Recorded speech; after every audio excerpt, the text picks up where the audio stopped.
Hello বন্ধুরা, আমি চলে এসেছি একটা ছোট্ট ভিডিও নিয়ে। দেখো, আমার ক্লায়েন্ট এসে ক্লিন আপ করবে, তো তোমাদের সঙ্গে শেয়ার করি কেমন করে আমি ক্লিন আপটা করছি।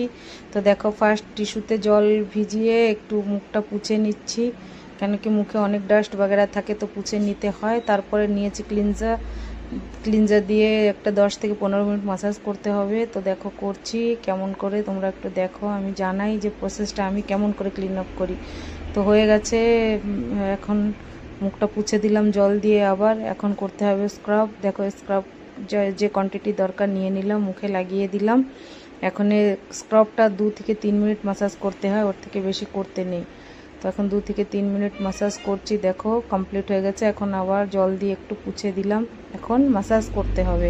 মাসাজ ক্রিমটা যতটুকু পরিমাণে দরকার নিয়ে মাসাজ করছি। মাসাজটা অ্যাকচুয়ালি 10 থেকে 15 মিনিট করতে হয়, ভালো করে মাসাজ দিতে হয়, যার ফলে ব্লাড সার্কুলেশন ভালো হয়, ফেসে গ্লো আসে মাসাজের জন্য। তো দেখো এখন হয়ে গেল 10-15 মিনিট পুছে নিলাম। এখন লাগাবো ফেস প্যাক।